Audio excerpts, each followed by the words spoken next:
Good morning, everybody.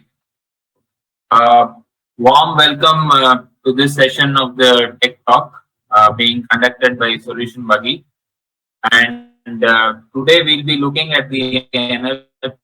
I would say this one sector has been the darling of everybody, and we have people today getting so many jargons, and what should they go for? Should they go for CBG, biodegradable materials, or they look at biomass pellets or briquettes, or even the solar energy sector? So, in the next 2 hours, we propose to cover few key aspects in these sectors. The sectors we are looking at is compressed biogas (CBG), biomass pellets and briquettes, biodegradable products, and solar PV manufacturing. Within these sectors, we'll be looking at what is the market potential, the process of generation, or how do we produce it, a little bit into the feedstock selection as well. What are the government policies? A lot of us are very confused as of today with the various government policies that exist, both the central government, MNRE, as well as the state government policies. Finally, a brief look at the financials and the prices. Before I start, a quick introduction to all of you about Solutionbuggy. We are an online platform, been existing for the last 7 years. We basically connect the manufacturing industries with the experts. And today I can say that we are one of India's largest platform in the MSME sector, and we have more than 10,000 plus experts and have completed more than 3,000 projects and across various sectors ranging from F&B, renewable energy, chemical, pharma, and as well as in the aerospace and defense sector. When I say projects, it could be anything from a one-day consulting assignment, for example, in training programs or in lean management and things like that, all the way to setting up of industries, right from the concept to commercialization stage, which basically includes market research, product identification, detailed project report, machinery procurement, plant setup, commissioning, supply chain management, and sales and marketing development. We are doing quite a few projects in the renewable energy and recycling sector, where we are helping existing industries or entrepreneurs to set up the CBG plants and also in the biodegradable plants as well. A quick introduction. I'm Guru Prasad Bangle, director at Solutionbuggy. I have about 20 plus years of experience in consulting. I'm an BE and MBA from IIM Bangalore. This is my second startup, and my last startup was Property. It was into real estate data analytics, which I sold to Magic Bricks. Today, I have with me Mr. Rajiv Suresh. He has been into the bio-CBG sector, implementing projects across the country. He's been instrumental in developing innovative solutions and has built large-scale projects. Has been a key member in framing of the policies for government institutions and also in the Karnataka government as well. He has trained people and has about 10 plus years of experience in the CBG sector. Welcome, Mr. Rajiv. So, without further ado, I would want to invite Rajiv, and he will be sharing with us his thoughts on the sector. If the presentation is ready, over to you, Mr. Rajiv. Yeah, yeah, thanks.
How about now?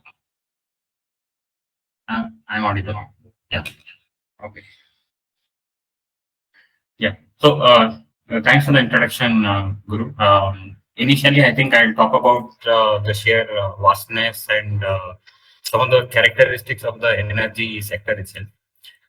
See, as you know, we are a highly populated country, or population of 1.5 billion. We have growing energy needs across various forms of consumption. There is electricity, there is fuels, there is coal, so on. So there is a spectrum of fuels and energy forms available. And as one would be aware, and once we reflect on various applications, we would be needing various forms of electricity for various applications, right? For example, when want to run industrial applications or even domestic application, home appliance, etc., electricity as a form comes in very useful. When we talk about transportation as an activity, as a sector, as an industrial sector, the transportation sector is dependent on the petroleum products. The petroleum products, as a country, we are dependent on the international markets. Roughly, if we were to talk in terms of the percentage of production, uh, we are importing about 85 to 88% of our energy needs from the foreign sources, from the international markets. So we are buying crude oil from the Middle East, Russia, US, and so on and so forth. So, one of the key focus areas of the current government at the center is to reduce the dependence on the international markets and move towards a self-sufficient economy in terms of fuels. That has been one of the key focus areas. In addition, if you look at the energy basket as a consumption, right now, of all the petroleum products in the transportation based fuel consumption, we are at about 8% on the natural gas consumption. So for every 100 units of energy consumption that we are doing today, the petroleum products, the petrol, diesel, and the affiliated products are about 90 to 92%. We are roughly about 6 to 8% on the natural basket. As part of the government's initiative to move to cleaner fuel, we are, as a country, looking at to increase this energy basket to around 15% by the year 2030. That's one of the key goals. Why is this important? Is natural gas as a fuel is a clean fuel.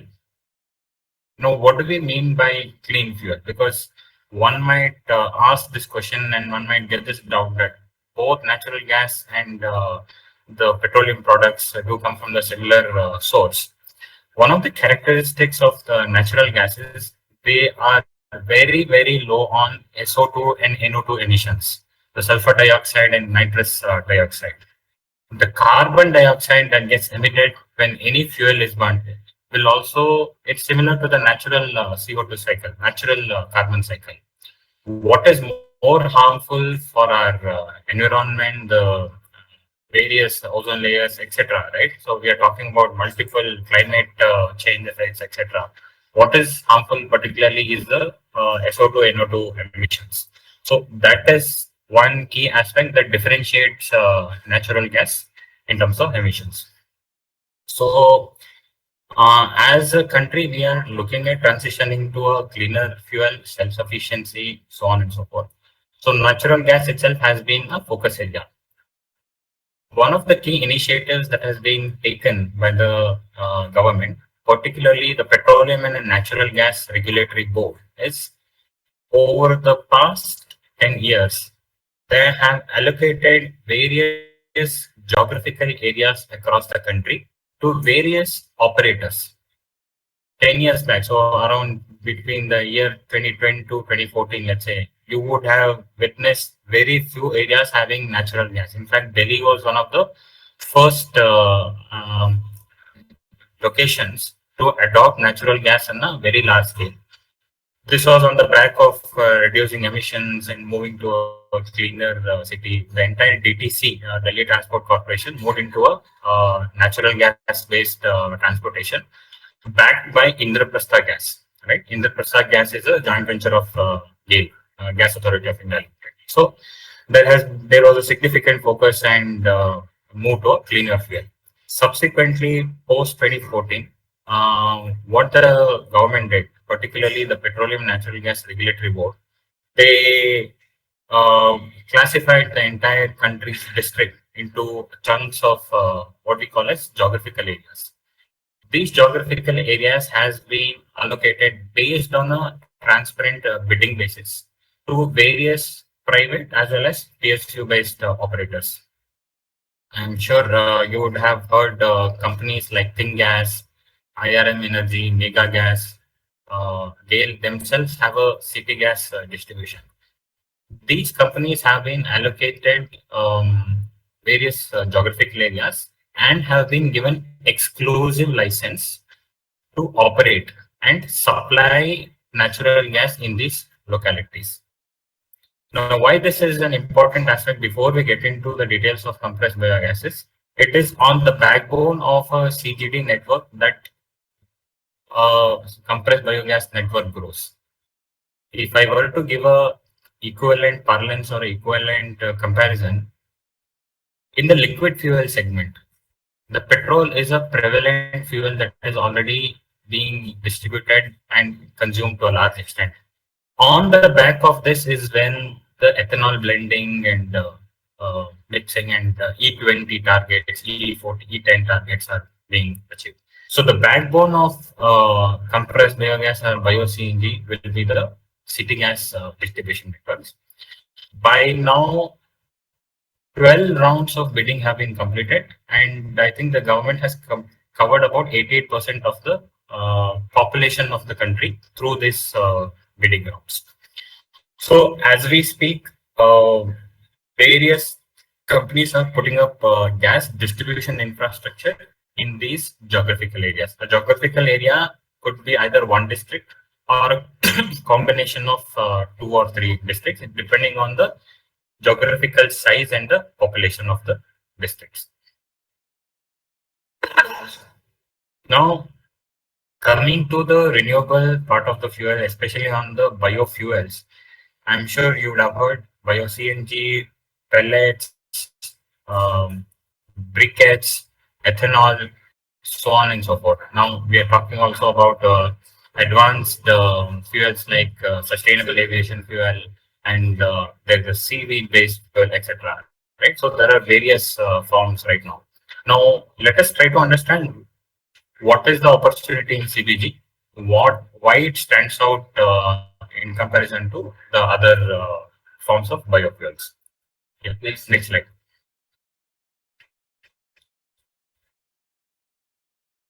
So, what is so unique about Bio-CNG or compressed biogas as we speak, and what are some of the advantages that we see? Right.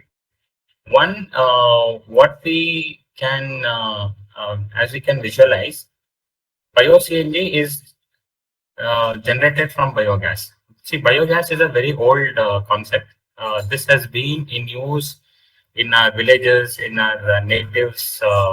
Many of us would have witnessed in our ancestral homes across the country. Biogas is a very old. Yeah, it's popularly called as gobar gas, right? Various models of implementation has already been in place. The KVIC model, Dinabandhu gas model, right? So on and so forth. What we are as a country are trying to do right now is convert this into a large scale production and utilize it to our transport sector, which, like I said earlier, it will help us achieve twofold targets. One is reduce our imports and reduce our carbon emissions. Now, how do we generate Bio-CNG? It is utilization of animal and agricultural residues. When we talk about animal residues, it could be the waste from the cattle farms, it could be waste from the poultry farms, any kind of animal shelters that we could be seeing. And agricultural residue today in the northern part of the country, the crop burning, the crop residue burning, particularly, is a very issue that is bothering the entire country. The health of the people are at stake, especially during the winters. The smoke is trapped within the foggy seasons, right? So these are some of the issues that we are looking at. Biogas as such has a wide variety of applications. Could be heating. When we talk about heating, it could be for a manufacturing process. It could even be like a cookie manufacturing, a biscuit manufacturing on one end. We could also look at heat intensive applications. For example, glass manufacturing is a very heat consuming industry. So these are the industries who are looking to use an alternative sources of heat. Biogas to electricity has already been in utilization across the countries. There are small goshalas, there are some small industrial applications, some waste to energy kind of projects that's already been in place. Now what we are trying to transition into is utilize the same biogas and fill it to vehicles so that our transportation sector is taken care of. The third and very important thing is Bio-CNG plants have very low water requirement on a daily basis. This especially stands out as a unique factor when we look at in comparison with, say, for example, ethanol plants, especially 1G ethanol. These are typically produced from the molasses, basically the sugarcane byproducts. These are typically heavy water intensive applications. So while we are trying to tread the path of sustainability, generating biofuel, there is also danger of depleting water resources, right? So Bio-CNG, typically these plants reuse the entire water. So the net requirement on a daily basis remains very low. Almost 95% of the daily requirements come from the reusable water, the residue of the plant. What comes out of biogas plant or a bio-CNG plant is very rich in organic content. It enriches the soil. There is a liquid as well as a solid that comes out. These have good micronutrients that enrich the soil. When we say enrich the soil, we talk about nitrogen, phosphorus, and potassium. These are the three basic elements that enrich the soil. Basically, this creates an environment where there is a higher microbial population and enriches the soil to give better yield when the cropping is done, any type of agriculture. Number five, given the availability of the kind of animal and agricultural residues across the country, there is a high potential of democratization, right? So essentially, one of the core targets of, I think, if you can say the pillars of this entire renewable energy sector is how well we can spread the energy production. Typically, the fuels that we get from the crude sources is produced by one or few entities. It's an oligopoly, right? So how we can democratize, this also has been one of the focus areas of the government, right? So there's a high levels of democratization depending on the kind of waste availability across the country it can be produced. Prosumer focus, it's pretty intuitive to understand the consumer themselves being the producer. So we are empowering the consumers. And very important, this can have a high potential of impact on the earnings in the local community. Some residues and resources which otherwise would not have been utilized, we are trying to utilize that. And even the very act of gathering these raw materials, putting in one place, these activities can churn up the local economies. Next slide. So in the year 2018, the Ministry of Petroleum and Natural Gas brought in this sustainable alternative towards affordable transportation. Basically, what the government said is anybody can produce CBG from biogas, irrespective of whatever raw material. We will help you map to a particular retail outlet in the vicinity in a certain distance. As a producer, you can produce and supply it to the said retail outlet so that there is a continuous consumption. And as and when the evacuation of gas happens through dispensing to vehicles, then the CBG plant can start refilling the storage at the retail outlet. Now, what has been unique about some of these initiatives on the renewable side is the government has been listening to what are some of the issues and nuances that's happening on the ground. Uh, what they saw as a limitation is now when we do a one-to-one mapping from a CBG plant to a retail outlet, there is always a limitation. If the consumption at the retail outlet drops down for any reason, then the CBG plant would end up with excess of produce and even potentially they had to flare the gas, right? On the other hand, if there was an issue on the production at the CBG plant, the retail outlets would go dry, and setting up an infrastructure would end up giving them a lower returns on their investment. So what they saw as an opportunity, since the CGD infrastructure was being set up, the government brought in this aspect called CBG CGD synchronization. What it essentially means is our own geographical areas have been empowered with city gas distribution. These city gas distribution companies are mandated to do three things. One, put up the gas stations at certain selected points. They give a number of outlets as a target. Two, on the pipe natural gas connections to domestic household, especially in urban and semi-urban kind of setups. Three, the same PNG is also connected to industrial hubs, wherein the industries can use the natural gas for their industrial purpose, could be heating, smelting purpose, so on and so forth. So as a evolution, what has happened? The CPG CGD synchronization is helping map the CPG plant to a CGD net, while the CGD continues to buy the gas from their own sources. It could be LNG imports or domestic sources. CPG plant will be seen as another additional source which they can procure it locally. And this entire governance is handled through a tripartite agreement with GAIL, which is Gas Authority India Limited. So the three parties in the agreement will be CBG plant, GAIL, and the particular CGD. So for example, if you were to do this plant in say Delhi, the agreement will be between CBG plant, GAIL, and Indraprastha Gas Limited. That is how the entire arrangement works. This is on the sales side of the story. Next slide. So I deep dive a bit into the technical side of the story. What really happened?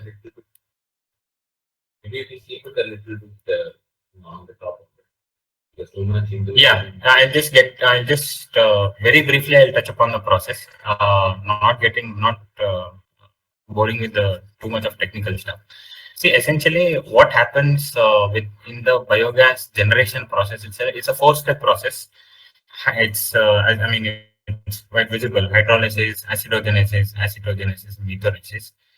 What is essentially important to understand and observe here is it's all a microbial activity, whether it's acidogenesis, acetogenesis, methanolysis. These are intermediary process for the generation of methane as a gas.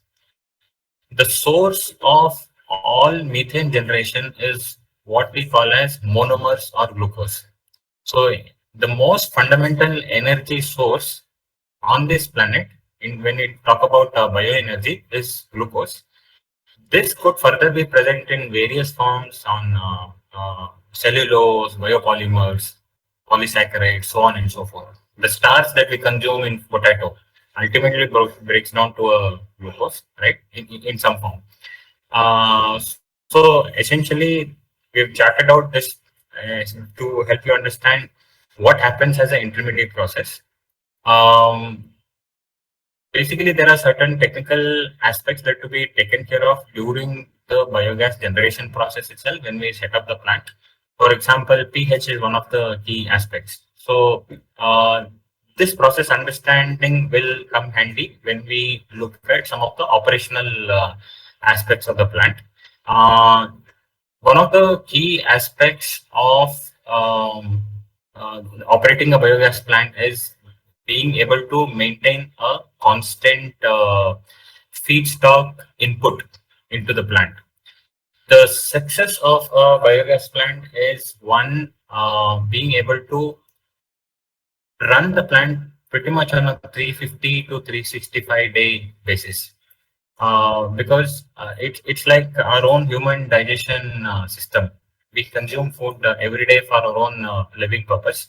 Biogas plant is very similar in that way, that you need to feed the biogas plant on a everyday basis as much as possible. So there could be tolerances on days where we are not feeding, could be a holiday or something like that. So one of the key success factors is having this feedstock every day at the right cost, at the right quantity.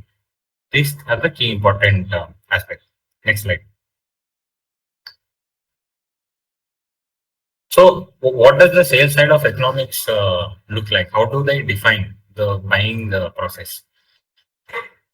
The gas purchase that is done by the OMCs or the CGDs. By OMCs are oil marketing companies, IOCL, HPCL, PPCL, NPL.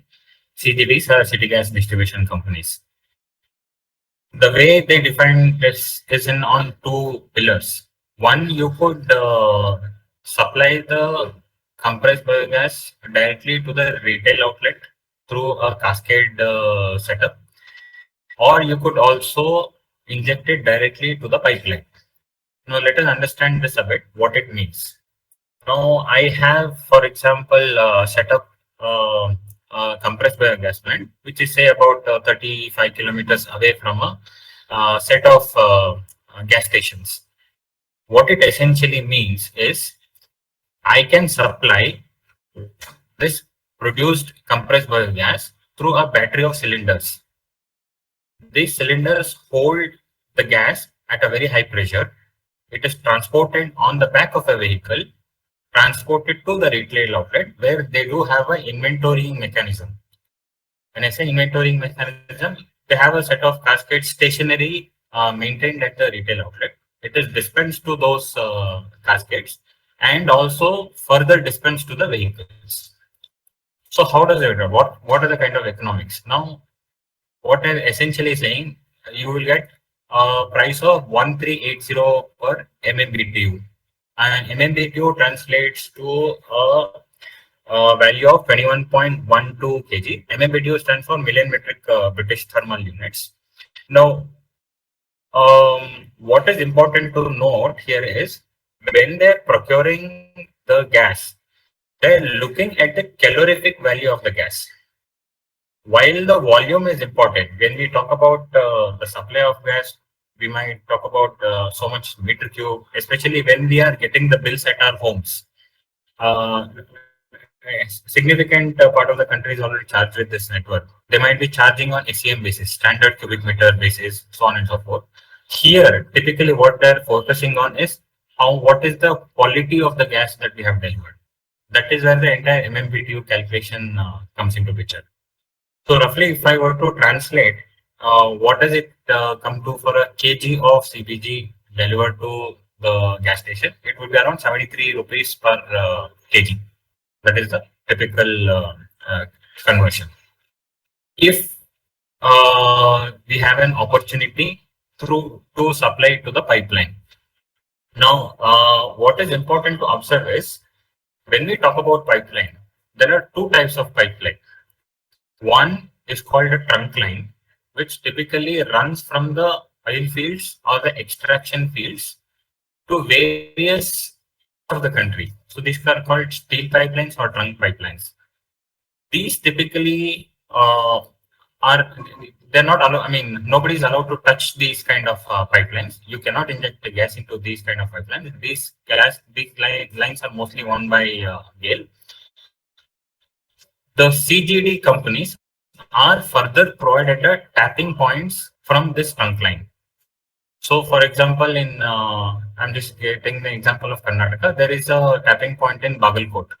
So the line that runs from Dabhol to Bidadi has a tapping point in Bagalkot, has a tapping point in Tumkur, has a tapping point in Chitradurga, so on and so forth. So each of these tapping points tap the gas from the trunk line, and the CGD companies further distribute it to the geographical areas that they have been allotted with. So the pipeline injection that we are talking about in this slide of CBG is into the city gas network, which are typically on HDP or MDP kind of pipes, which are also on low pressure, 8 to 10 bar kind of compression. The gas is being distributed.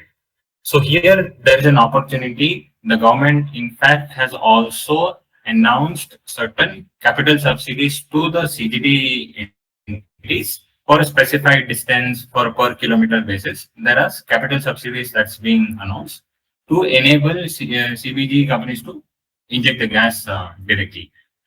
The big advantage of injection to the pipeline is you are avoiding the entire logistics of transportation from the CBG plant to the retail outlet, and there is an opportunity to continuously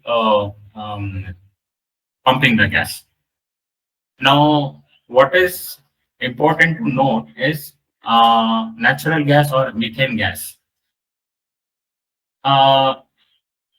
It does not liquefy on compression. If we are to draw parallel equivalence, LPG liquefies at around 14 bar compression, 16 bar compression. So the logistics is much easier. The nature of the methane gas is such that it does not liquefy at very high compressions. In fact, it does liquefy at a highly negative temperature, which is around minus 167 degrees. This is where the LNG transporters do the refrigeration and liquefaction and transport large volumes. So essentially, what we are trying to achieve in the pipeline injection is the entire logistics cost. So it could be either to the pipeline, or there could be cascade decompression unit near the tapping point itself, where one could either directly through a pipeline or even through a cascade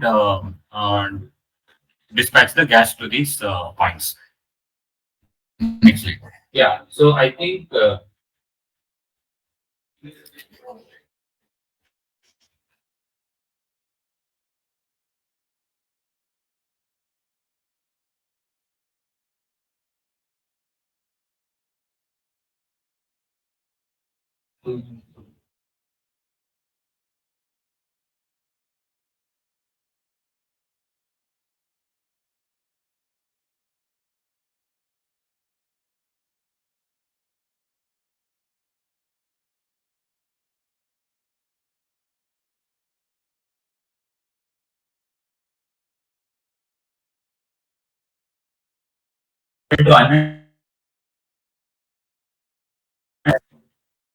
hello. Yeah, so I think we'll take a small break here. You will see some poll questions coming up on the screen. I think about 5 to 6 questions, which you can take a look at it. And I request all of you to give your inputs. Meanwhile, I think just to summarize on what Rajiv has been telling until now, I try to put it across in a very layman kind of a term. Basically, क्या होता है कि जो raw material देते हैं वो शायद MSW हो या नेपियर ग्रास हो या काउडंग हो, गोबर हो या पोल्ट्री का ये हो, वो ये बायो ऑर्गेनिज्म जो है वो उसे खाता है, वो कुछ पीरियड के बाद may be around 15 days, 30 days, 45 days वो गैस बनाता है. जो गैस मीथेन है और जो गैस उससे बाहर आता है वो अबाउट 60 to 70% प्योर है. उसके बाद क्या होता है कि एक प्यूरिफिकेशन प्रोसेस जो हम कह सकते हैं, वो ऑब्वियसली देयर आर 3-4 टाइप्स उसमें। तो उसके बाद जो मीथेन उससे बाहर आता है वो ऑलमोस्ट 95 से 99% तक प्यूरिफाई हो चुका होता है। तो ये जो मीथेन बाहर आता है उसको अगर चाहिए तो डायरेक्टली यूज कर सकते हैं हीटिंग पर्पसेस के लिए, जो बायोगैस है वो, या वो बायोगैस इलेक्ट्रिसिटी में कन्वर्शन हो सकता है, या जो आज हम बात कर रहे हैं सीबीजी कंप्रेस्ड बायोगैस, वो गैस सिलेंडर्स में भर के या तो होरेका सेगमेंट के लिए जा सकता है, या वो डायरेक्टली ये जो सीएनजी फ्यूल पंप्स आपने देखा होगा उसमें ब्लेंडिंग के लिए जा सकता है। 2 साल से अभी जो गवर्नमेंट ने सीजीडी का ऑप्शन भी दिया है, जिसमें जो गैस बनता है वो डायरेक्टली अगर आपके लोकेशन के आजू बाजू में अगर around with in 5 to 10 kilometres में सीजीडी का पाइपलाइन है तो वहां जाके भी डायरेक्टली इंजेक्ट कर सकते हैं। तो ये हुआ कि लेमन टर्म्स में क्या क्या होता है सीबीजी प्लांट में। तो अगले आई थिंक अराउंड 15-20 मिनट में राजीव जी क्या बात करेंगे कि ये प्रोसेस कैसे होता है, माने गवर्नमेंट का क्या जो हमको अवेलेबिलिटी, आई मीन हमको क्या ये है, ये प्रोसेस के लिए क्या सब्सिडीज हैं, इसके लिए रॉ मटेरियल्स जो यूज करते हैं वो कौन से होंगे, और फाइनली हमको अराउंड क्या कमर्शियल्स आएंगे। तो इसके बारे में ब्रीफली बात करेंगे। अगर किसी को कोई क्वेश्चंस है तो ये इसमें पूछ सकते हैं on the Q&A session. Also, if all of us have looked at the questions, the whole questions, and answered them, it would be great. Maybe we'll give another 15 to 20 seconds. Meanwhile, I would like to ask Rajiv ji, what is the calorific value of the CPP that is being produced? It's about 52,000 kilojoules per kg. 52 megajoules or 52,000 kilojoules per kg. Okay. We would also like to put it across to all that आज एक offer भी है कि राजीव जी भी हमारे साथ हैं, तो we are looking at making this entire process of setting up of CBG plant more easy, है ना, कि लोगों को बहुत सारे डाउट्स होते हैं कि ये लोकेशन में कर पाएंगे, अगर ये लोकेशन ऑलरेडी हमने चूज कर लिया है तो इसके लिए और क्या हमें एडिशनल इंफ्रास्ट्रक्चर जो है वो क्या चाहिए। तो इन सब के लिए हमने एक छोटा सा पैकेज बनाया है, small package which costs about 80,000, wherein we cover mostly the location assessment, what is the availability of raw materials, land का क्या suitability है, access to electricity which is also very important, और very important is ये नहीं कि हमने plant लगा दिया and plant will run by itself, ऐसा तो नहीं होगा ना कि everybody thinks that government will buy it, the oil marketing companies OMCs वो जो हम सीबीजी बना लेंगे वो ले लेंगे, ऐसा नहीं होगा ना। It is also the gas sales potential in your location, तो what is the feasibility and what is the probability of the gas sales. So like how Rajiv ji mentioned, there is a lot of CGD networks coming up, है ना, so then it becomes easy that the entrepreneur will make the CBG and go and pump it into these gas distribution network. But you should also look at what is the feasibility of doing this in case the CGD network is not there near your location. Are there CBG pumps nearby? Are there who will offtake your gas? And then are there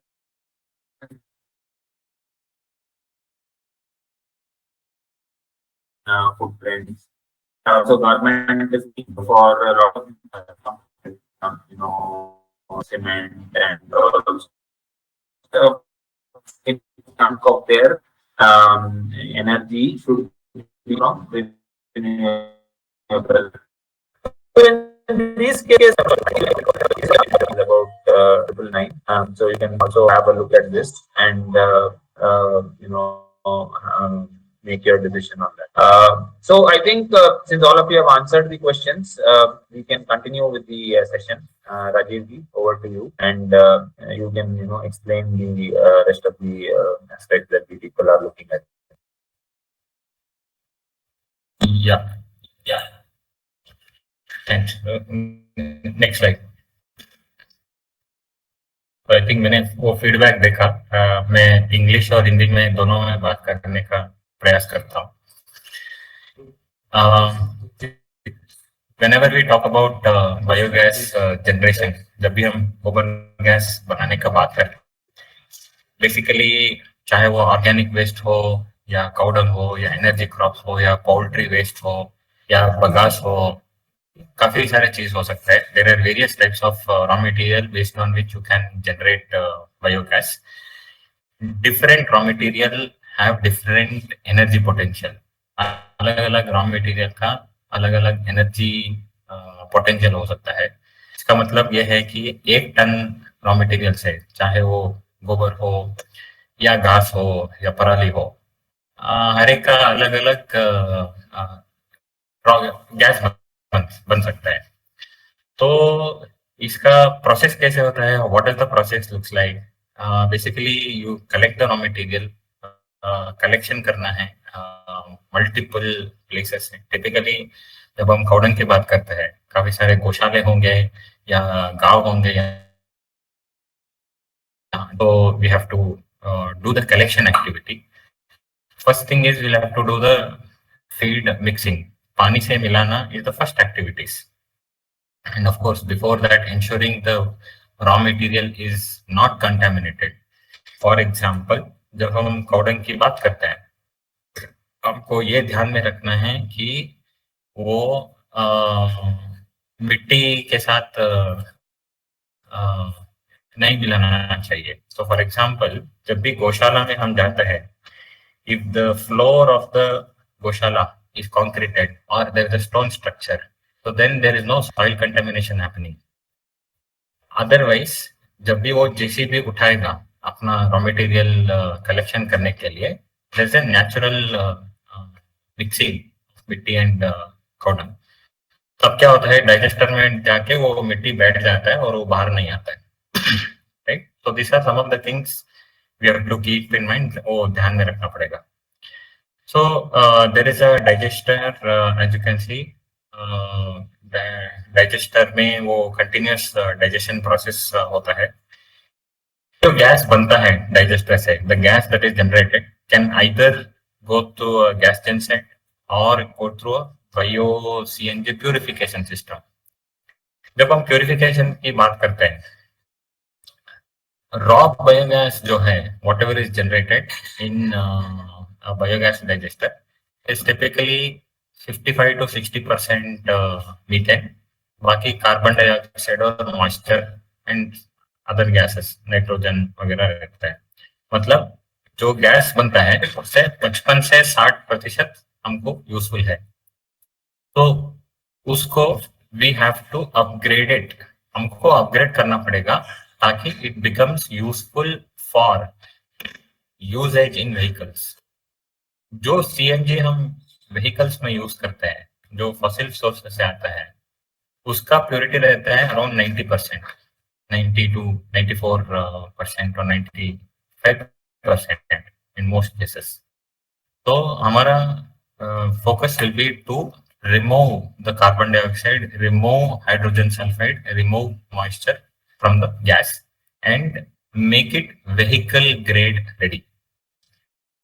जब हमारे गाड़ी में वो gas घुसेगा, हमारा engine part जो है, it should not be affected and it should give the same performance as a CNG fuel.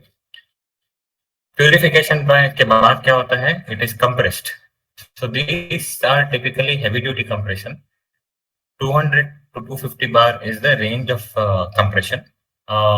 Like I said, CNG or any methane gas does not liquefy. वो liquid नहीं बनता है, even at a very high compression, unlike LPG.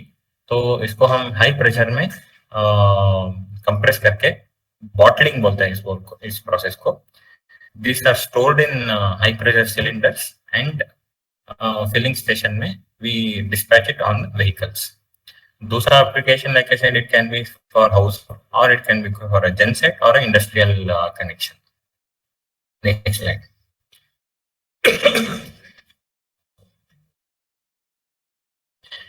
तो जब हम raw material की बात करते हैं, this is one of the most crucial. 80% of the success of your plant depends on the type of raw material that you are choosing. These are some of the popularly listed raw materials जो हमको easily available है. Cattle dung is one of the most important raw material. We may not run the plant completely on cattle dung itself, लेकिन कोई भी गोबर gas plant, biogas plant जब हम शुरू करते हैं, कमीशनिंग करते हैं, it starts with cow dung only, क्योंकि the mother source of methanogens is found in cow dung, naturally in cow dung. तो कोई भी प्लांट जब हम चालू करते हैं, हम cow dung लगा के ही चालू करते हैं. 20 से 30 दिन तक हम cow dung फीडिंग करते हैं, तब ये गैस जनरेशन धीरे धीरे चालू हो जाता है. एंड सब्सिक्वेंटली उसके तुरंत बाद we can mix the other raw material.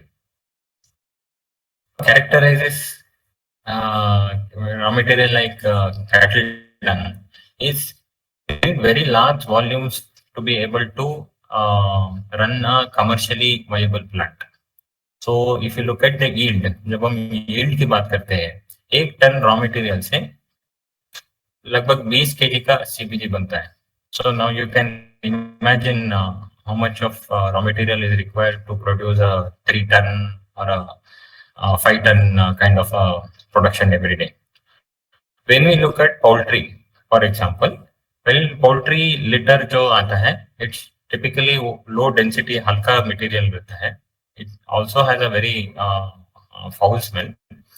And जब क्वांटिटी की बात करते हैं, एक 30,000 बर्ड का जो poultry will give you a yield of about 3 ton kind of a quantity of poultry litter on a daily basis.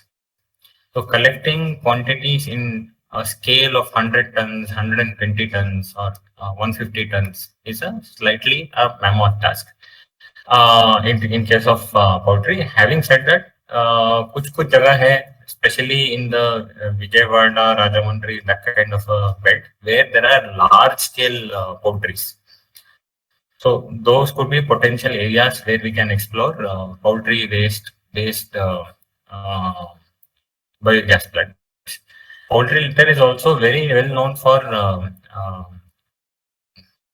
it's very well known as a fertilizer itself. It produces a good amount of heat. In fact, in as is form, a lot of farmers collect from poultries and utilize it as a fertilizer.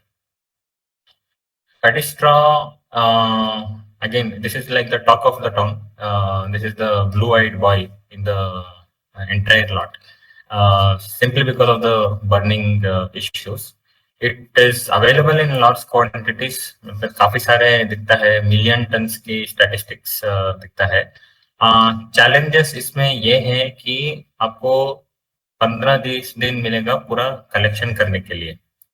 तो कोई भी state हम बात करते हैं, चाहे Punjab reason हो या मध्य प्रदेश में हो, जब राइस या वीट का कल्टीवेशन जहाँ पर हो रहा है, सो हार्वेस्ट के तुरंत बाद you will have about 15 to 20 days.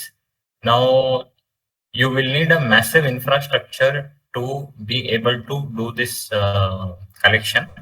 It requires a significant level of investment and planning. And what is also associated with paddy straw is it is prone to fire risk also sometimes, especially if it is not stored correctly. और इसको store करने के लिए आपको काफी बड़ा storage area चाहिए and which is risk free from the catching of fire. Municipal waste available in large quantities. If it is unsegregated, this is definitely one of the good sources.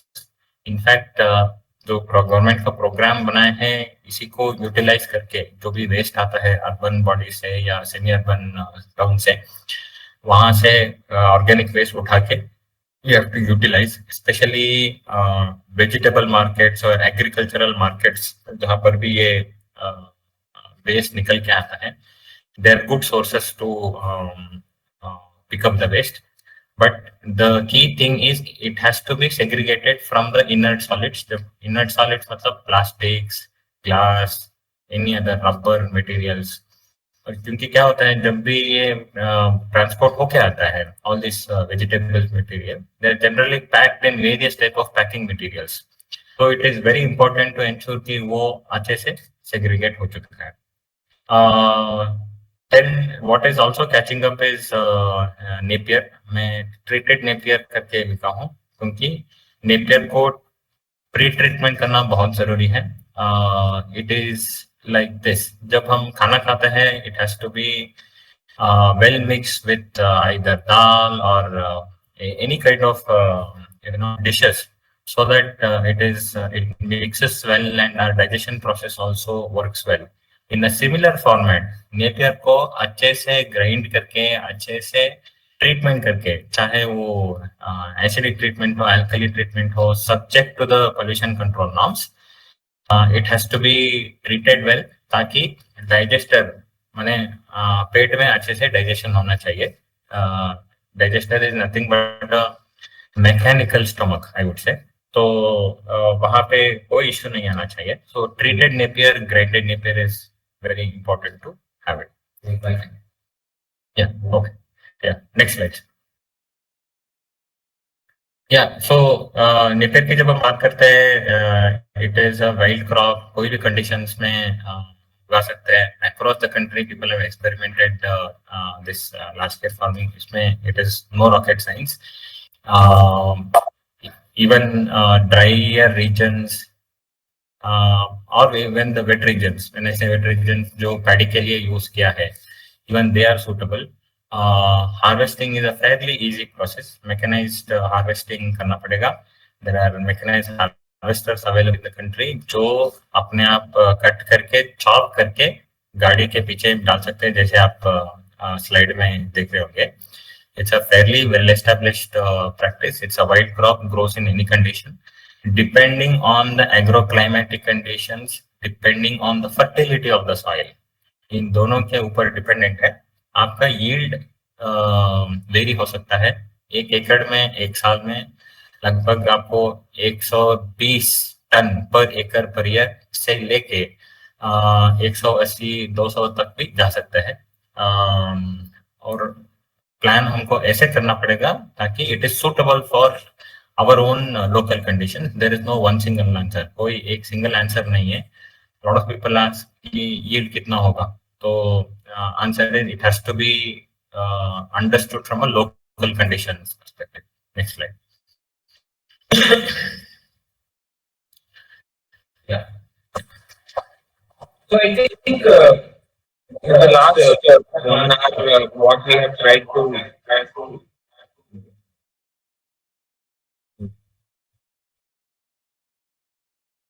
Hello? Yeah. Sorry, there was some disturbance. So I think in the last 1 hour, we have tried to analyze what basically gets into CBG. A lot of questions have come out. कि ये land suitable होगा या ये location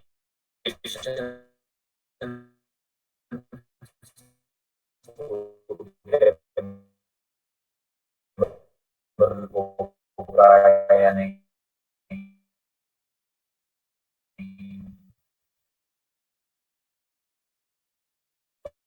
तो उस हिसाब से हमने एक in the range of about 10 to 15 kilometres उसका अवेलेबिलिटी देखेंगे। और जैसे राजीव जी ने बोला कि अगर हम नेपियर ग्रास या सुपर नेपियर के लिए जा रहे हैं तो उसके हिसाब से हम वो लैंड का सुटेबिलिटी देखेंगे कि यहाँ पे नेपियर ग्रास या सुपर नेपियर या जो भी हो वो कर पाएंगा या नहीं। बाद में हम ये भी देखेंगे कि what is the gas cell का पोटेंशियल, माने आप गैस बना तो लोगे तो पर वहाँ पे उतना डिमांड है या नहीं, डिमांड है तो किस चीज का गैस का डिमांड है, तो ये सब हम स्टडी करेंगे। तो इसके लिए आज हमारा इंट्रोडक्टरी प्राइस है वो जो 60,000 पे है, but to book this I mentioned that you can pay about 5,000 rupees and book this package. तो बहुत सारे क्वेश्चंस आते रहते हैं कि हम म्युनिसिपल से गैस बना लेंगे तो हमारा कॉस्ट ऑफ रॉ मटेरियल बिल्कुल जीरो हो जाएगा या नेगेटिव हो जाएगा। पर प्रैक्टिकलिटी में ये है कि म्युनिसिपल सॉलिड वेस्ट जो आपको मिल रहा है उसका जो कॉम्पोजिशन है वो साल भर में वही रहेगा क्या, ये भी हमको देखना पड़ेगा। क्योंकि बहुत बार ये होता है कि स्पेशली इन मॉनसून सीजन ये हो जाएगा कि your whole solid waste that is being transported वो तो ओपन ट्रांसपोर्ट होता है तो वो भीग गया होगा, तो उसमें वही क्वांटिटी ऑफ ग्लूकोज है या नहीं, वही माइक्रो ऑर्गेनिज्म वो खा के वही अमाउंट ऑफ मीथेन बनाएगा या नहीं, तो ये सब में ऊपर नीचे हो सकता है। तो an ideal economically feasible unit आज के कंडीशंस के हिसाब से वो है जो you have control over the raw material. तो हम ये as a consultant and as a well wisher and as a joint implementer of this project हम ये सजेस्ट करेंगे कि that you have access to the raw material at least for like how Rajiv ji said 300 to 350 a year, and this raw material should be more or less consistent in quality. So this is something that we keep telling everybody कि there are lot of बहुत सारे PR आ रहे हैं कि MSW हो गया या solid waste से आप ये बना दो और आपको कोई रॉ मटेरियल का प्राइस नहीं है या तो you are paying negative return for your raw material, तो this is a very feasible project. But ये सब फिजिबिलिटी या लोकेशन फिजिबिलिटी एनालिसिस में ये सब करने के बाद ही we will be able to tell whether this particular location is good or bad, है ना। तो instead of doing the project and putting your hard-earned money or whatever investment, which typically is in the range of around 10 to 12 crores for a 2-ton per day plant.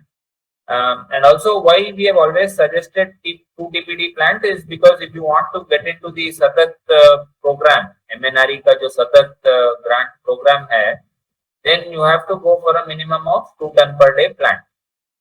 But the question here is, before I invest so much money into it, can I get a feasibility study done for my plant and try to analyze by spending some money to understand if this is the right location. Although theoretically any location across India seems a good place, but we need to be very practical and understand.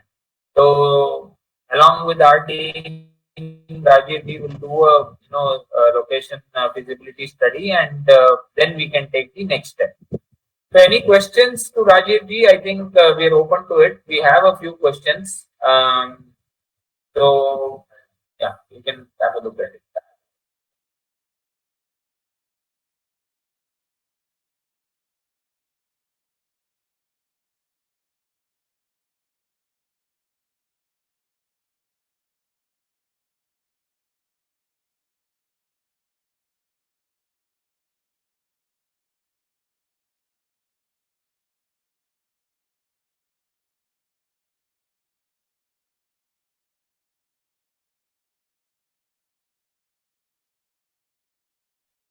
Audible now? Yeah. So from a statutory approvals perspective, जहाँ पर भी हम plant लगा रहे हैं, typically you need the following approvals. First thing is जहाँ पर भी ये कोई भी ग्राम पंचायत के विसिनिटी में आता है, वो ग्राम पंचायत का NOC चाहिए. That is point number 1, पहला वाला. Number 2, we need a fire NOC. Fire department का एक no objection certificate होता है. फायर डिपार्टमेंट अपने फायर फाइटिंग नॉर्म्स के हिसाब से ये प्लांट डिजाइन है कि नहीं करके चेक करके एक नो ऑब्जेक्शन सर्टिफिकेट देते हैं. तीसरा is on the pollution control norms. State pollution control boards give a consent to establish, CTE बोलते हैं हम उसको, कंसेंट टू एस्टैब्लिश करके एक प्री अप्रूवल दे देते हैं. और प्लांट कमीशनिंग के बाद consent to operate, CTO बोलते हैं. That is related to pollutions. चौथा, the fourth one is on the petroleum explosive and safety organization. PESO, जिसका ऑफिस हेड ऑफिस नागपुर में है. PESO सबसे पहले आपका लेआउट डिजाइन वगैरह देख के they will give you something called prior approval. Prior approval में आपका design whether it is compliant to the PESO norms और नॉट, ये चेक करके प्रायर अप्रूवल देते हैं. प्लांट कमीशनिंग के बाद लाइसेंस और एंडोर्समेंट, ये दोनों देते हैं. Apart from that there is a town planning approval that you need, DTCP और district town and country planning authority, जो हर एक डिस्ट्रिक्ट लेवल पे होता है. टाउन प्लानिंग का परमिशन चाहिए. और कुछ स्टेट्स के केस में इलेक्ट्रिसिटी का load sanction, there is a process और there is a direct application depending on the state and local conditions. So broadly these are the applications and permissions जो चाहिए होता है. From a raw material costing perspective, I think what is the cost of raw material procurement at the plant? Mr. Siddharth has asked this question. Sir, sir आपका plant viability अच्छे से आएगा जब आपका raw material price at the factory gate is not higher than about 1.2 rupees per kg, 1 to 1.2 rupees. Again ये locally study करना पड़ेगा क्योंकि कुछ रॉ मटेरियल्स का फर्टिलाइजर वैल्यू ज्यादा होता है in addition to the gas. For example pressmud जो शुगर केन फैक्ट्री से निकल के आता है, उसका नेचुरल फर्टिलाइजर वैल्यू भी है in addition to be able to produce gas. So उसका फर्टिलाइजर वैल्यू भी रहता है almost 5 to 7 rupees per KG. जब आप अच्छे से बैगिंग करके पैकिंग करके अगर आप बेच सकते हैं, can sell the fertilizer product at a higher price, आपका viability अच्छे से बैठेगा. तो there is no one answer, but typically 1 रुपए के आसपास आपका raw material बैठना चाहिए. CHP engines, अगर आपका कोई application है CHP engines का, तब आप explore कर सकते हैं. CHP में it's a combined heat and power. Generally these are about 85 to 95% efficient. मतलब आप 1 किलो कैलोरी इनपुट देंगे इस CHP इंजन को, you will get about 0.9 equivalent of energy. 35 to 36% will be in terms of power, rest will be in terms of heat. वो heat को आप कैसे utilise करने वाले हैं, that is a question mark. Subsequently, process and digester. Sir, process and digester essentially is you have to ensure there is a right circulation. Feeding daily हो रहा है, the raw material feed is happening in on a daily basis, and the raw material consistency is maintained similar on a day-to-day basis. आज एक there is a today there is a fine cutting, tomorrow there is a coarse cutting. तो इसमें आपका variations आ जाएगा and there is also potential of digester getting clogged. अगर आपका raw material अच्छे से consistently crush नहीं हो रहा है तो वो clogging हो सकता है. So that is something to be taken care of. It is similar to our own food consumption. अगर हम अच्छे से खाना खाएंगे तभी हमारा पेट ठीक रहेगा. It's a very similar process. 1 kg of CBG, how much electricity? I think about 2.2 units or something. That's a typical math. Purification, how we remove H2S. So there are a couple of technologies.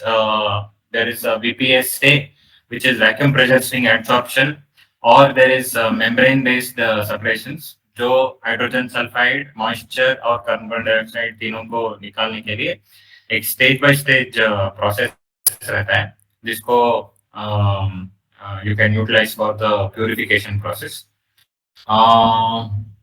What category of land can be used for CBG? Yeah, I think there is no restriction. कोई ऐसा restriction नहीं है कौन सा land use कर सकते हैं. It could be industrial land or it could be rural agricultural land converted for industrial purpose. तो वहाँ पे कोई restrictions नहीं है.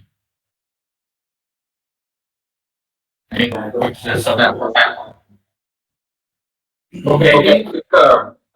Whenever we have done a CBG webinar, it's always that we get a lot of questions. A few of them have been answered, a few others are still remaining, but still we have 3 other aspects to cover today. So we will quickly move on to that, and as and when there are questions, we will also take that up. Next slide, please. So after that, we'll go to the next one. Next one. Yeah. So we will look at biomass pellets and also the aspects of how we can look at pellets and briquettes as one of the heat producing raw materials. Again, a very sustainable fuel option compared to coal and other gas forms available. But biomass has been in presence for quite some time, just like how gobar gas has been in presence. But it is something that has been well prophesized once NTPC started making it mandatory that all their power plants should start consuming biomass briquettes and pellets as one of their key raw materials for producing heat.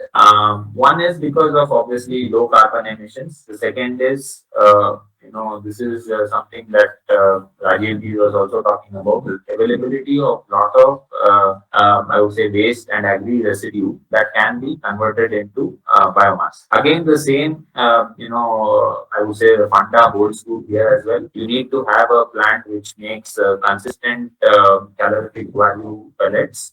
And for that, you will have to have raw materials which are consistent in nature.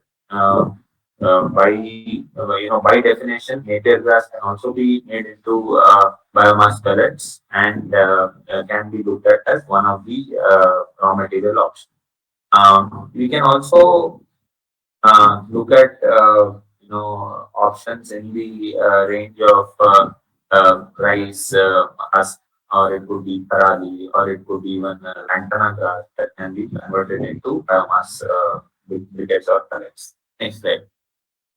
So then when we look at pellets and briquettes, it's mostly in the way of how it is compressed and made. Obviously, pellets being more compact, the cost for setup of such industry is slightly higher, as you need some additional machinery. The briquettes, as you can see, are more in the raw form and are used for more general purposes. It could be either in brick kilns or it could be in cement manufacturing industries, and obviously in the thermal power corporation industry. So both are used as a replacement of coal. The transportation and the storage of both these products varies a little bit. Next slide. Yeah. So when we look at the cost investment analysis from both sides for a 4 ton per hour production, we are looking at capital investment in the range of about 3.5 to 4 crores for a pellets. And since briquettes is slightly, I would say, in the raw form, you can eliminate a few machinery, and it can be done in the range of 2.8 to 3.6 crores. The production cost is more or less similar, but the selling price varies slightly because pellets having more calorific value, and also looking at there are a few options in the torrefied and non-torrefied pellets. We can look at slightly increased selling price. Overall, the land requirement remains same for both of these options, with an ROI ranging from 1.5 years to 1.5 to about 2 years for crickets. The reason being that you are looking at more varied options in case of crickets. You are looking at either your brick kilns, or it could be the cement manufacturing industries in your locality, where the crickets can be used as raw material for the steel production. Next slide. Um, so I would not go, very in depth into the raw material and how we can source these raw materials. Currently, we are running about two implementation projects in the briquettes area itself, and based out of Andhra Pradesh and one in Karnataka.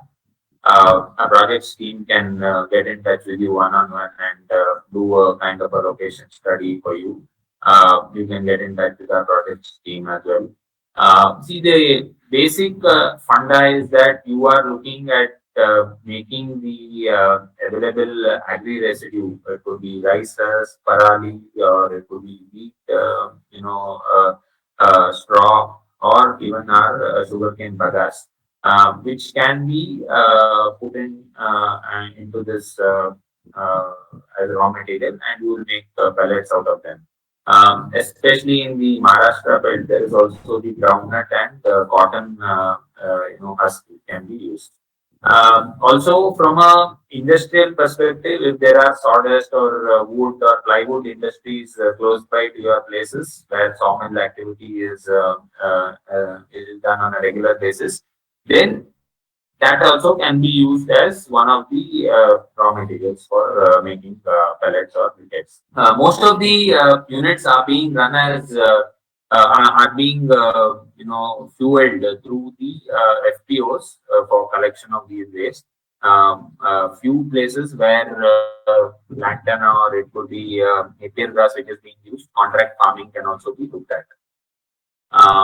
Again, the purchase agreements are not with the government as such. It is with the NTPC right now, or it could be any of the local cement industries, or local brick kilns, or even anywhere where coal is being used as a fuel for boilers. That can be replaced with briquettes or pellets. Next slide. So I think there is a good, like how we have the Sagat scheme for CBG, even in briquettes and pellet plants, we have the MNRE giving some financial support up to 45 lakhs per project, which is the highest, and starting from about 21 lakhs starting from 45 lakhs, sorry, to about 2.1 crores per project. This is the subsidy that you can look at. But again, a lot of it depends on who is your buyer, whom are you going to supply to, what are the kind of raw materials that you are looking at, how close are you to a power plant. If you see NTPC, they release yearly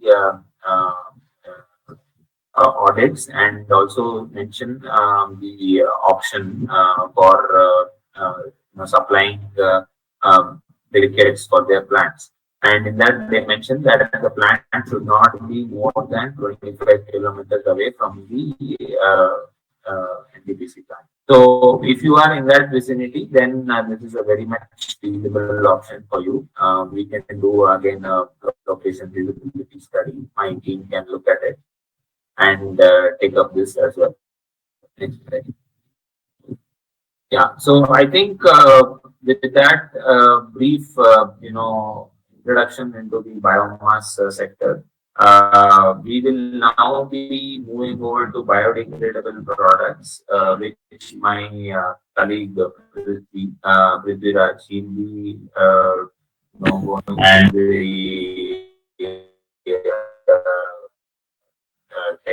the explaining about biodegradable products which can be made within the again from waste to and also brief look at the solar power projects, solar PV manufacturing units which can be looked at. So over to you, Prithvi. Prithvi basically heads the project management for the energy sector at Solutionbuggy. He's been with us for the last 4+ years and has been consistently part of most of the So good afternoon all. Thank you for the introduction. biodegradable sector. So coming to the biodegradable part, hope you all know that in the year of before 5 years, around 2020 and 2019, before the COVID time, central government has abundantly like they have banned on the plastics. So although there is a ban, it's a ban like all over central India, and still few of the state governments have not implemented it. But it's good that most of the state governments, such as like Tamil Nadu, Kerala, Andhra Pradesh, Maharashtra, Gujarat, Uttar Pradesh. So, so these are the states where the state governments have implemented it very sincerely, and although there is a little of, say for example, 120 above 120 microns of plastic is still available and can be used, which is also to be banned in coming years. So that should happen, and that will happen. So what is the alternative for plastic, say when it comes to the packaging unit? So it's nothing but the biodegradable. So biodegradable or the composting one. So basically what is, we'll start with what is exactly the biodegradable one. Next slide.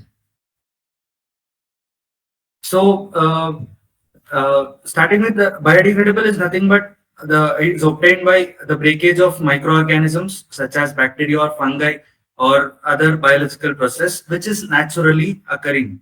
And examples can be given as food waste or paper or cardboard or natural fibers, wood or plant-based products.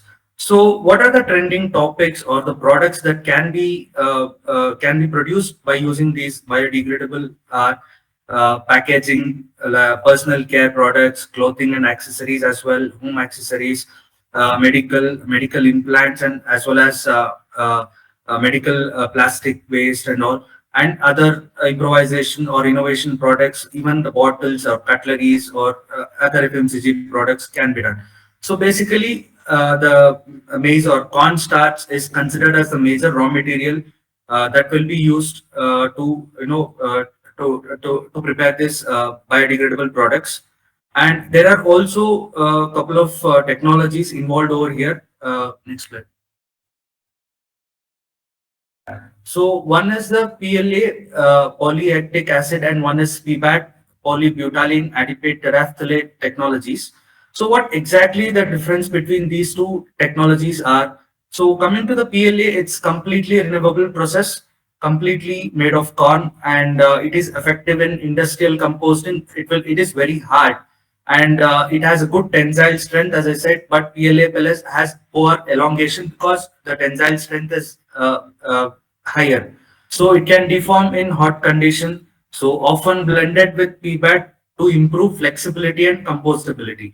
So PBAT is more compostable when compared to the PLA. Hence, it is being blended in a very very short percentage to get the flexibility and the compostability.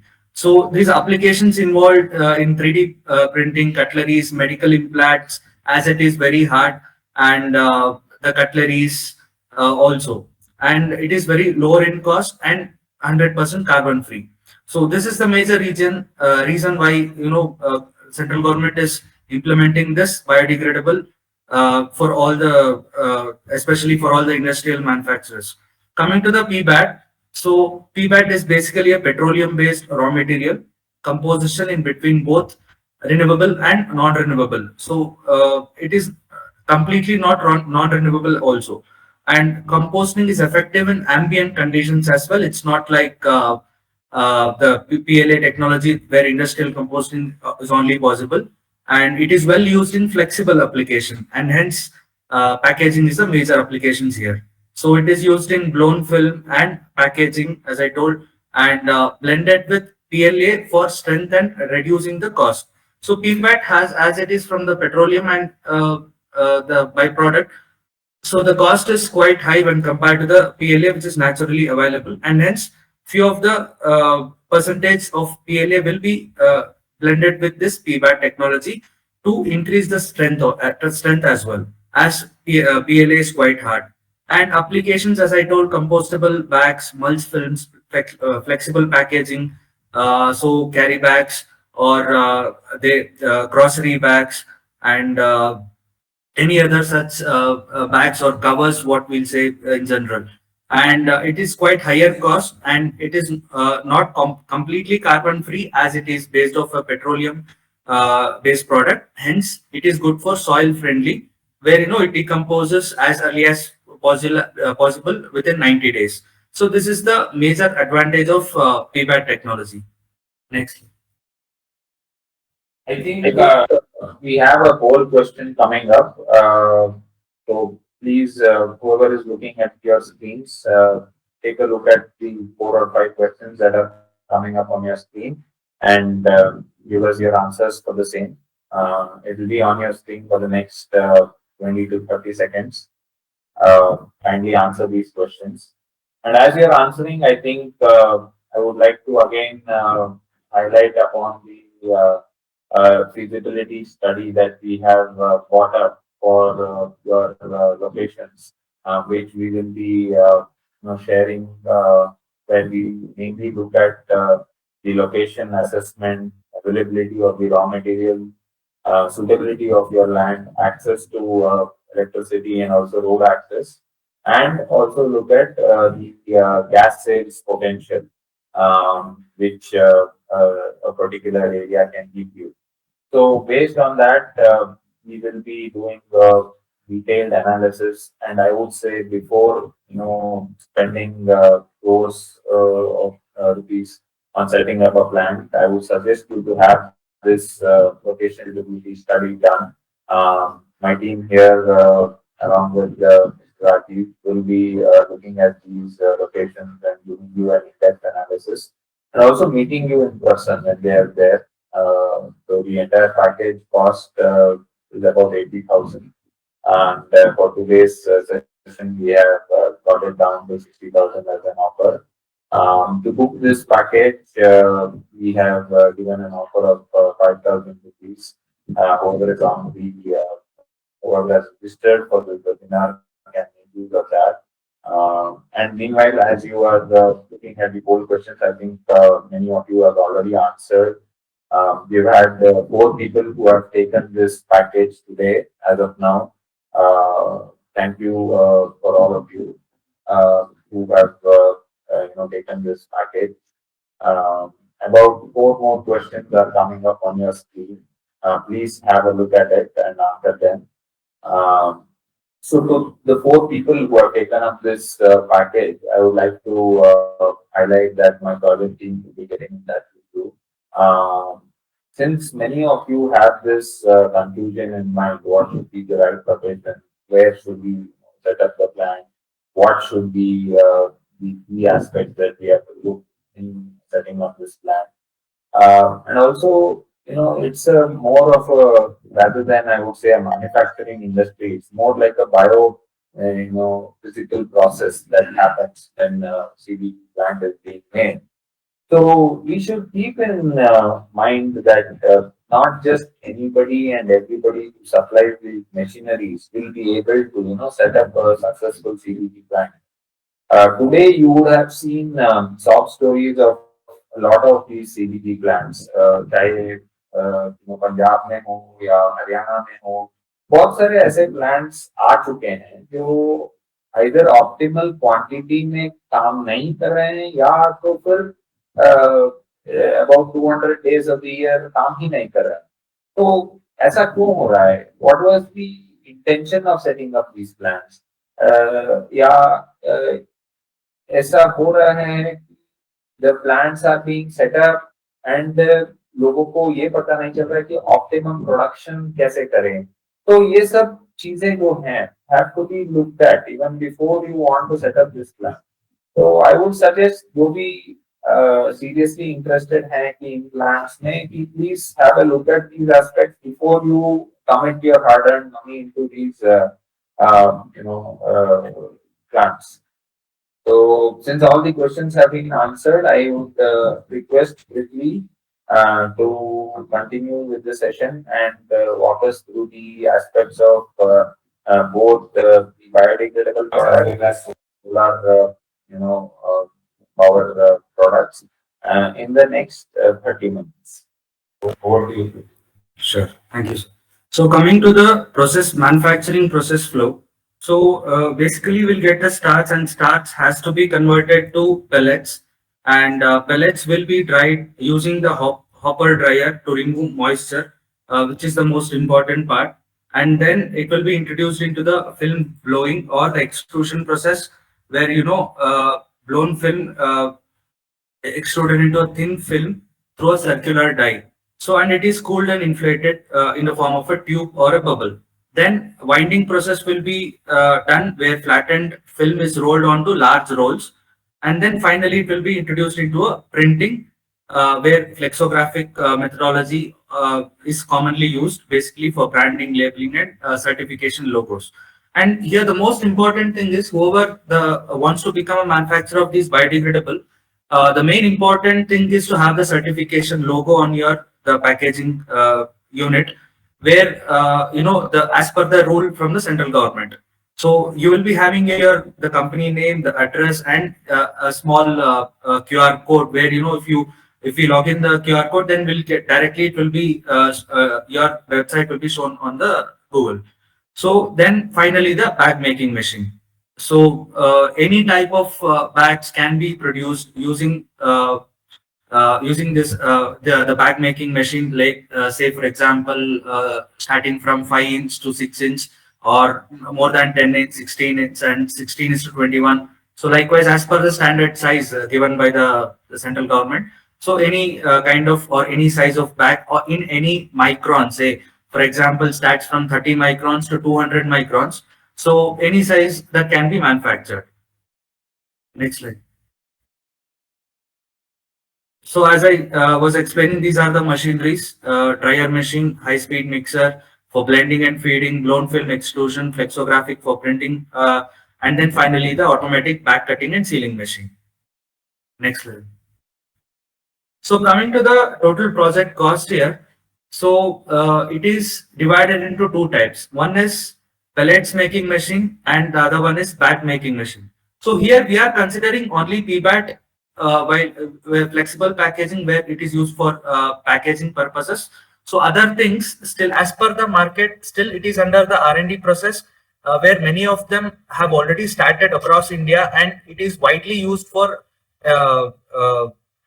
export purposes. So say for example, it might be cutleries or medical implants is being done. R&D process has been completed, and even for dental implications as well.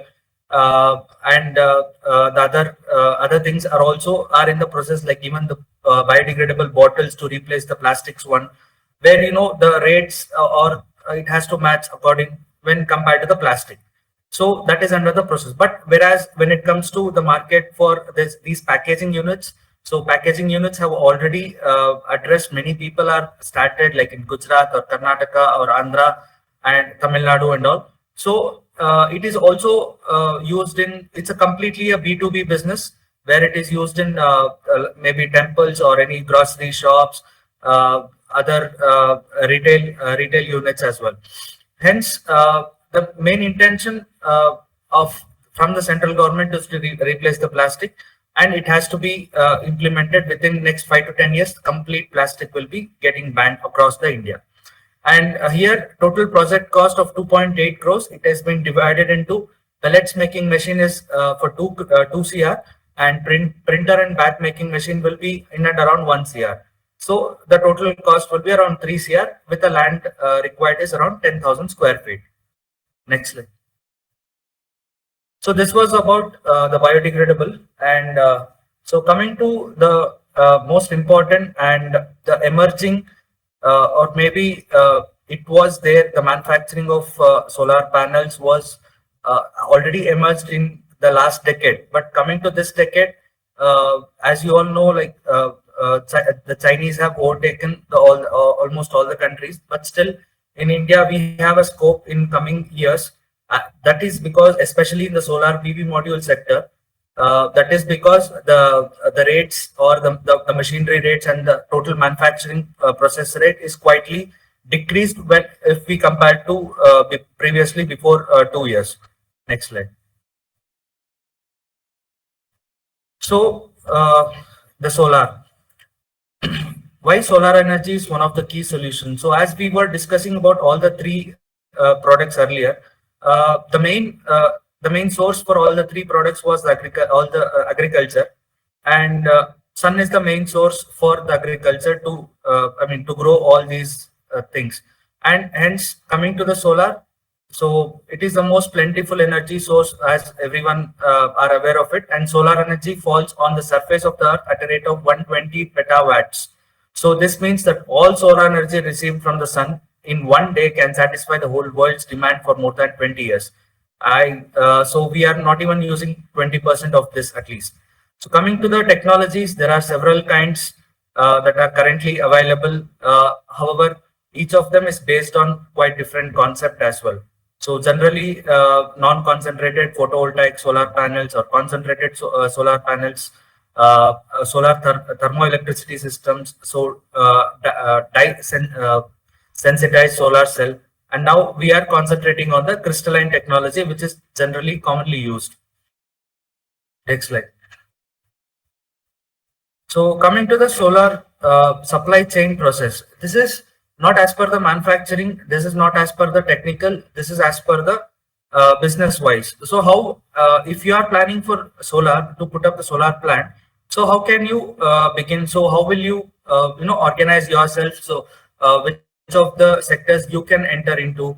So like the initial process, as you all know, silica is the main raw material that will be used, and that we will be gaining from the mining process. Although we are not having in India, we are not having that much of monosilicon or polysilicon availability in India, so we'll have to go for the import only. But still, they are the finding process has been taken care by the respective state governments, and recently in northern Maharashtra, the silicon is obtained abundantly, especially monosilicon, which is used. So combining mining process and monosilicon initial assessment process will be more than 100 crore project, and the next process is creating mono ingots, casting and wafering, and solar cell manufacturing. So these two manufacturing process that can be combined, and the minimum cost would be starting from 80 crores, which is of 20 megawatts of capacity. Although 20 megawatts will be very less when compared to the 500 megawatt or 1000 megawatt, but still it is a profitable business. But still, working capital is not included here. If we include the working capital, it will the total project cost will go in and around 120 plus CR. And coming to the next process is PV module assembly. So if anyone have inquired with the machinery rate before 2 years, especially for these PV modules, so the machinery rate before 2 years, it was 25 crores starting from 50 megawatt. So as per the the R&D is done all over the world, so not only in India, especially from Europe. So the total project cost for PV module assembly have been reduced to almost half of it, and now for 100 megawatt, it is around 18 to 20 CR, which is which is encouraging all the manufacturers across the country to start with this solar PV module assembly units also. And coming to the market, so market is wide open as far as today. That is because of the support from the central government. What we are getting, that is especially from PLI scheme. Although PLI scheme will start if the investment is the investment is more than 50 crores. And we have other state government schemes like Uttar Pradesh, Gujarat, Madhya Pradesh, Maharashtra, Karnataka, Andhra, and Tamil Nadu. So these are few of the states that are giving more stress towards this solar module assembly, which can be manufactured internally. So as central government is providing, they are expecting more and more people to give their interest towards this solar manufacturing, either solar park. And also there is one more, the market is especially for the rooftop, where there is an abundant wide open market for rooftop still in the year 2021, where the central government has announced like all the central offices, state government offices, and as well as the private buildings, or it might be even houses also. So as much as possible, they can they can turn their electricity into solar. So which is still not even 20% is being done. So it has, they are expecting, the government is expecting that to be converted more and more in coming days, in the future. So so we are also expecting more and more people to start with the solar PV modules, where this can for the sustainable sustainability of the complete India. And coming to the last manufacturing part is solar park. So solar park, it starts from 4 crore per megawatt, and 4 acres of land is required. And going further, this also has been, the investment also has been reduced to 3 crores per megawatt. And feasibility as per the return on investment starts from 20 megawatt at least, having 20 acres of land, and 50 to 60 plus CR as the total project cost. So this would be the as per the feasibility terms. Next slide. So coming to what are the, we will be concentrating on the solar PV module assembly this time, as we have connected with a very good German company. So where we can guide you in installation and commissioning of PV module assembly, and also share some valuable contacts for the raw material supplier, and we can guide you with respect to the strategies on sales and marketing as well. So coming to the solar PV module assembly line, so what are the machinery required? It's starting from the fully automated stringer machine, so which connects the solar cells by soldering metallic ribbons. So automated foil cutter used to cut back sheets and encapsulated foil materials to reduce the size of the cell, and fully automated layer used for precise stacking of the layers, which for the interconnection purposes, and foil placing station, semi-station with automated transport, placing foil manually, and semi-automated bussing station with automated soldering for interconnection of strings, and laminator, which is a single panel, maximum for up to 1 panel per cycle, and tape applicator, placing tape on the laminate manual tool, trim station for trimming purposes in an angle, and partly automated framing for pressing the frame for the connections, electrical connections, and final optical inspection to present the panel to an operator.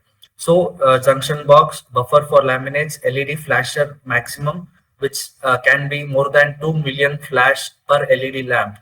So it has a very high warranty period as well. And finally, the high potential testing machine as well. So these are the machinery unit, and the project cost, as I told, it's around 18 crores, 18 plus crores for panel PV module assembly, and land required would be around 20,000 square feet. So hope everyone, like most of them who are interested towards solar, who wants to set up their own plant with having and working capital as well for the sales and marketing purposes. So it's although yes, it is competitive. All the big players across India so have been started with this PV module assembly, and we have in future days like we are expecting more and more people to start with this unit for sustainability of the country. Next slide. So yeah, coming to the summary of all the four products, what we have discussed now is Guru sir will take on this. Yeah, thank you, Prithvi, for this, very brief and succinct explanation of both biodegradable as well as the solar PV manufacturing units. I think over the last almost 1 hour 45 minutes, we have looked at what are the options that anybody wants to get into the energy sector can get into. Uh, of course, at various budget ranges, CBG can be set up for a 2 TPD plant in the budget range of 10 to 12 crores. Biomass pellets can be set up in the range of 2 crores to about 3.5 crores, both the pellets and as well as um, the briquette units. With respect to biodegradable, again, it depends on whether you want to make the pellets yourself or you just want to buy the pellets and do the digital printing and make the bags and covers, etc. So again, there the cost can range anywhere between 60 lakhs, to just make these digital printing units, to all the way to making the pellets. It could be either through corn or through residues, or it could be through any of the agri waste. Again, the cost can go all the way to about 2.8 crores. Um, with respect to solar, it's a huge area. You can start from even 3 crores to all the way to about 80 to 90 crores, based on what exactly are you trying to manufacture. But from an MSME perspective, I think today there is a huge demand with the Pradhan Mantri scheme for generation of power on rooftop. A lot of power is being generated from home rooftops or through industry rooftops, for which huge requirement of PVs are required. For that production, I think typically you bring in the PVs, and then based on the configuration, you customize it and make the PV modules. That plant can be set up in the range of about 2.5 to 3 crores. Can be done across India, typically in areas where there is at least 250 to 300 days of solar I think up to UP, this can be looked at from the south to up to UP. Beyond that, I think it is difficult to get enough sunlight throughout the year, and also the intensity of the sunlight is lesser. So, in these locations across west and east regions, and also the south regions, it's a very good option to set up the PV manufacturing units. Good demand as well. Most of it is, as of today, like how we mentioned, is being imported from China. But eventually, with the duties and other things kicking in, it will be very much feasible to start operations in India. So I would say, we have done a lot of coverage on the energy sector. We have had a lot of people having questions, both in the CBG sector as well as especially what are the government incentives that we can look at, and also, a lot of state government policies are there which can be looked at. So I would suggest to get in touch with our project management division, who will be looking at these aspects depending on your location, and also look at what is more feasible within your location. A lot of times we suggest that do not set up a plant just to get the government subsidies. It is your money and time that you are putting in, and with such big plants, I think at least about 18 to 20 months of setup time itself required. Be very sure what you want to get into. There is no separate degree or separate educational qualification, unlike pharma or chemical, which is required in setting up these plants. I would say if you are a good businessman, have trading experience, or if you have family businesses that you have looked in before, then this is something that anybody can set up. But at the same time, a lot of inquiries come to us looking at, how much government subsidy can I get? Can I make my plant based on that? See, these are obviously government subsidies in place, or the grants are in place so that it can become an economically feasible plant.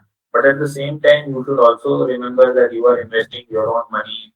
There are no collateral free loans as such, so you will have to take loans by giving up collaterals.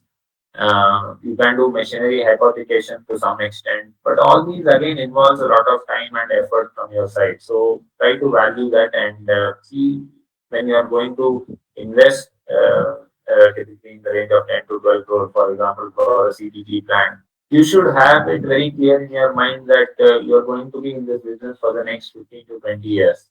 If not, then please do not invest your hard-earned money and time into such plans, because obviously it involves a lot of efforts from your end as well.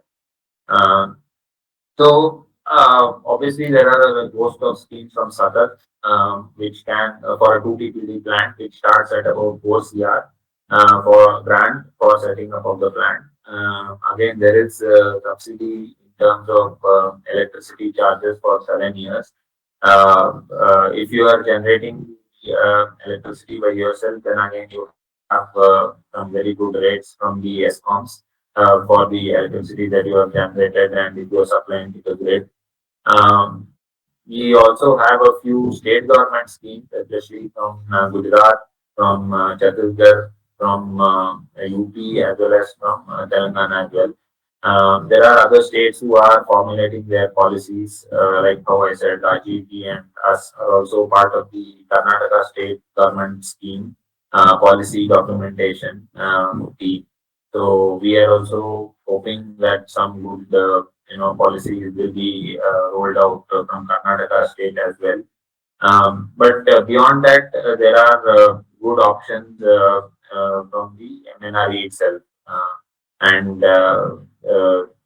in terms of the approvals as well, there are a lot of single window clearance approvals that are being promised from the Maharashtra Pollution Control Board as well. So we can holistically look at it if anybody is interested, and give a option of what is best for their location.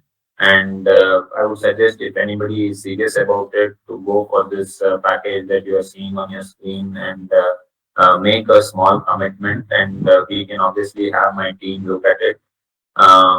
So I am seeing the metal recycling consultancy. So yeah, so our team is well poised for that. We can have a one-on-one discussion with my team. We can look at what are the various options that you have. We have previously worked on aluminum ingots recycling as one of the plants in southern Tamil Nadu. So we can definitely look at various options based on your location. As per the government schemes are concerned, like how it be completely explained, it will also be shared. The presentation what we have done will be shared with you. You can have a look at it. We have a very good schemes as of today from the MNRE, but again, like I said, state governments are also giving some good schemes as well. Who will be purchasing? Obviously, like I said, rooftop solar is going to become a huge implementation, process, which the government is also pushing for. A lot of homes are going for it, especially with the subsidy that the government is giving. So there is a huge demand for solar panels from these rooftop solar power generation schemes. How much of a loan can we expect from? And see, loan typically is in the range of 60 to 70%. Although a lot of government schemes and PR says that you can look at 90% loans and all, but practicality is that the bank will not go beyond 60 to 70% exposure. Because if there is no skin in the game of the entrepreneur, then the banks will not be ready to take that much risk, right? So we should be very practical in saying that on ground, the reality is that 60 to 70% is being funded through bank loans. Mm. Do you provide? Yeah, we do that. Then, yeah, certification, like how Rajesh mentioned, it's a huge list of certifications that we need to look at. Um, and also that, I would suggest that you come out with the budget that you are looking at in terms of your personal investment. We will, then later figure out how it can be added up with the either it could be through some equity investment players who are also working with us, who are interested in setting up these renewable energy plants, especially in Western India region, Gujarat, Maharashtra, and Rajasthan, where we have a few set of investors who are looking to promote such plants. Of course, for a equity stake, so it will be a joint venture or it could be a partnership that you will be doing with them, and they will be looking at investing some of the equity requirements. The rest can be funded through banks, and obviously after 1 year of operation or during the setup period, there is government subsidy and grant as well. So I think with that, we've had a wonderful session today. I would like to, yeah, I would like to firstly, mention that the offer that we have given to you for the location feasibility study has got about five interested people who have taken up the offer. Our project management team will get in touch with you. Initially, it will be an online session which we will be doing, and later the project management team will allocate the resource person who will be coming to your location and studying mostly on the location assessment. Is this location feasible or not? What is the availability of raw materials for whichever plant that you are looking at? What is the suitability of the land? Like I said, it's a biophysical process, so land suitability is also very important. If you are going for example CBG production, or it could be for biomass briquette production, briquettes or pellet production, where we need, for example, agri residues or waste, or it could be lantana, or it could be native grass that you are going to use, then we need to study the land suitability, access to electricity and road access to that location. And in terms of CBG, what is the gas sales potential? In terms of briquettes or pellets, what kind of power plants that are there nearby which will be using your briquettes? Will you be able to supply to them? What kind of calorific value that you can expect? So that is it feasible for brick kilns or is it feasible for cement manufacturing, which have lower calorific value requirements as against maybe the boilers which have higher calorific requirements. So these are some of the key studies that my team will be taking up when they visit your location. And also looking at if you're looking at biodegradable materials, would it be feasible for you to get into pellet manufacturing, or would you be better off doing just buying the pellets from the existing manufacturer and make it into blow it into either covers or bags and other things with some digital printing.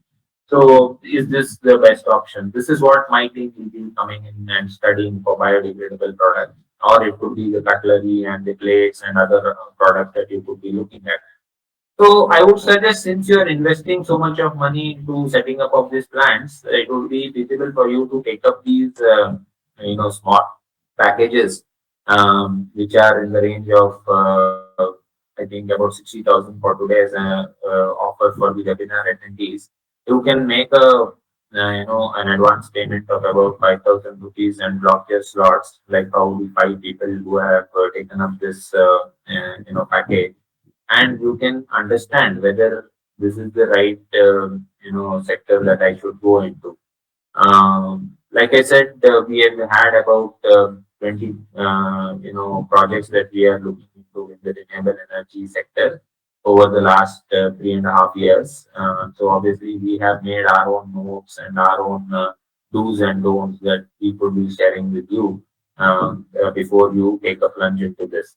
Um, we have had a lot of soft stories coming in terms of CBG plants where either the location was not good, or they set up the plant thinking that raw material will be available, or it could be that the entire configuration of the plant was not done properly. So your efficiency of the plant is very low to the extent of 40 to 50% only. So these are some of the typical issues that people are facing after setting up of the plant. So to avoid that, I would suggest you can look at these packages that we are advertising on your screen and make commitment from your end. My team will definitely be ready to assist you in these, location feasibility studies. And it was wonderful having, Mr. Rajiv Suresh and Mr. Prithvi talking to us about the aspects in the renewable energy that can be looked at and the biodegradable sector as well. It was nice talking to you and gathering your inputs, Mr. Rajiv and Mr. Prithvi. And also, thanks to all the audience. There was a lot of technical glitch that we had to go through. Thanks for your patience, and our team will be sharing the presentation with you. Any questions that we might have missed, kindly write back to us, to my sales team or the projects team, or you have our ID as well, the email ID which is flashing up on your screen. Do write into us. We will try to answer most of the questions. If you need a one-on-one session, please feel free to talk to us. I know many of you have questions which have not been answered completely, so do talk to us. My team will try to, answer these to the maximum extent possible. Thanks for being a wonderful audience, and until the next time, have a nice day. Thank you.